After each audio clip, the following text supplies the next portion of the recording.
So now if AEW isn't going to pull those fans from the WWE, they're not going to draw casual fans with just where are they going to get more fans? That leaves AEW, and I know that you by watching Rose to the Top and stuff like that, and just keeping track with the pulse of the news of pro wrestling, you're aware of some parts of AEW.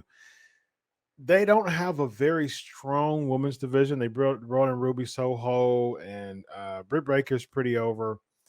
But do you bring in Paige, and does Paige move the needle in the women's division? No.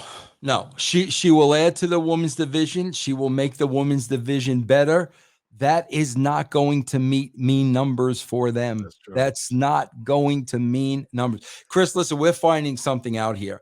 I admit when I was wrong, and when Tony Khan announced Rampage right after SmackDown, I thought that was a brilliant move, because I myself thought, oh my gosh, these wrestling fans, the WWE fans, are going to watch this for 2 hours and go watch that for an hour. Yeah. Well, we've seen 7 weeks in a row of Rampage, and I'll tell you exactly why that is.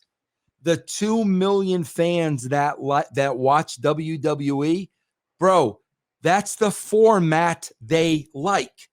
That's what they're used to. Even though they're very short on characters nowadays, and we know storylines are weak, there is still an attempt at it. So they like that format. They like that presentation of a wrestling, opening up with the tribal chief of a promo, all that backstage stuff. Yeah. That's what they like. Okay, bro. So they switched over to this other product, and what did they see? Wrestling.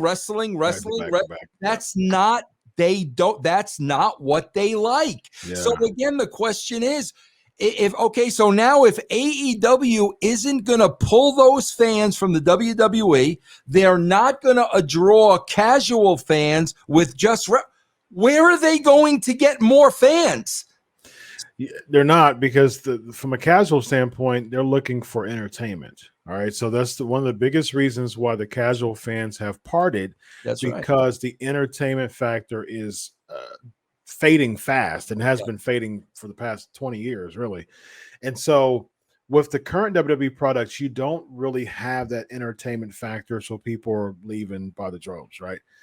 So back in the Attitude Era, and even before the Attitude Era, you had entertainment. You had riveting storylines. You had Hogan versus Savage at WrestleMania 5, right? You had Zbyszko and San Martino in 1980.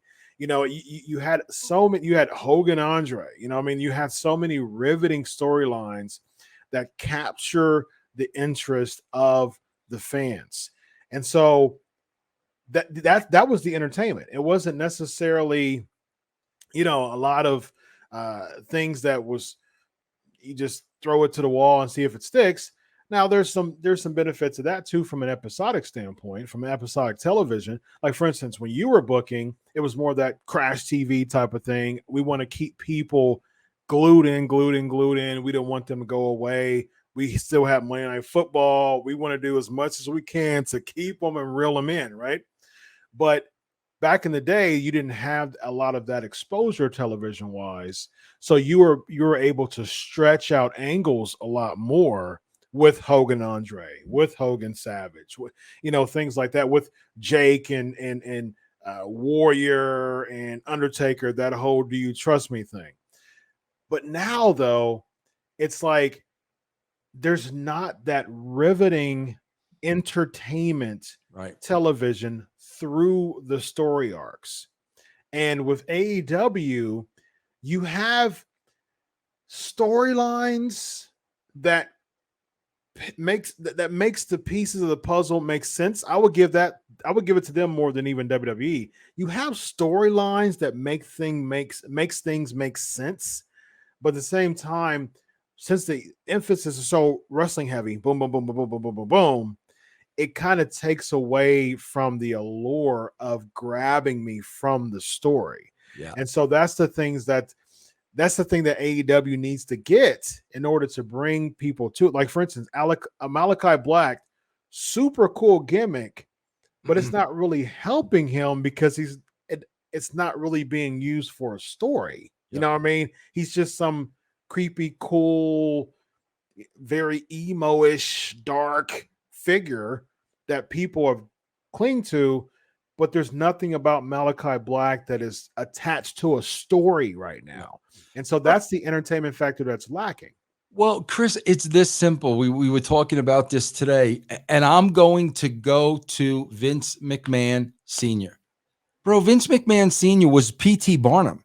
Yeah. That's who he was. I'm bringing the fighting circus to town. That's right. Vince McMahon took over in his footsteps. Of course, mainstream TV became much more prominent. So he was still P.T. Barnum. We still had the circus, but now we had to transition that into television, which he did. So let's look back at where this all started with Vince Sr.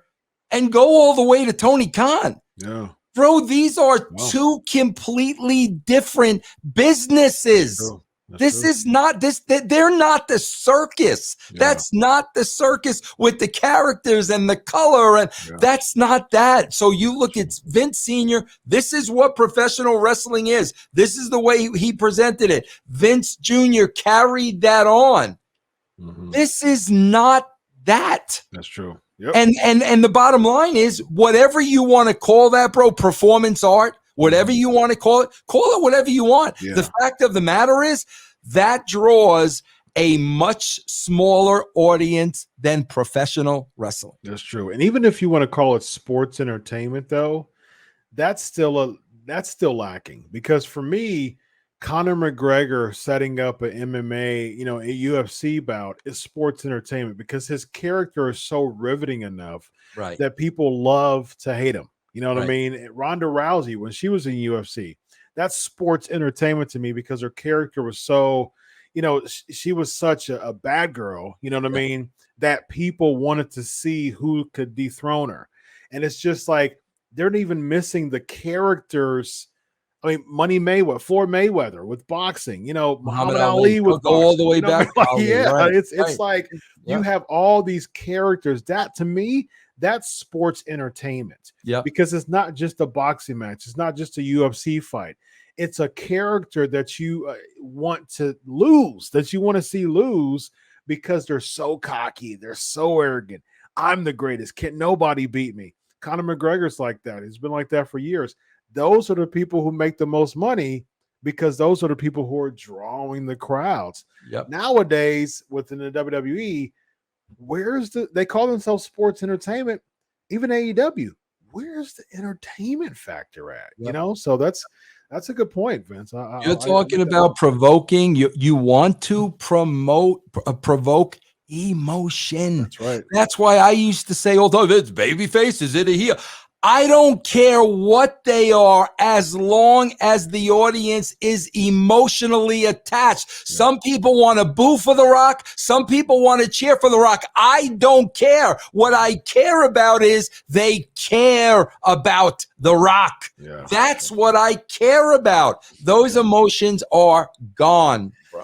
Yeah, and even as an old school fan, for me, I think the babyface heel dynamic is a tried and true method to help provoke emotion for the big menacing heel. I want to hate him. I love to hate him, and that just turns over to create a good baby face. I was just watching a little bit. We're going to close up here.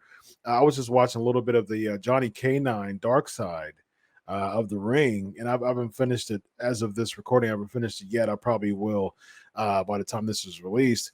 But I was just watching that, and I was seeing how just some jobber from WWE did some independent stuff. He basically was a made man in Smoky Mountain because of Cornette, and how he became somebody because he beat an Armstrong, ladies and gentlemen. Like in the Southern Territories, you can't touch an Armstrong. Oh my gosh, are you kidding? K9, he was Bruiser Bedlam in Smoky Mountain.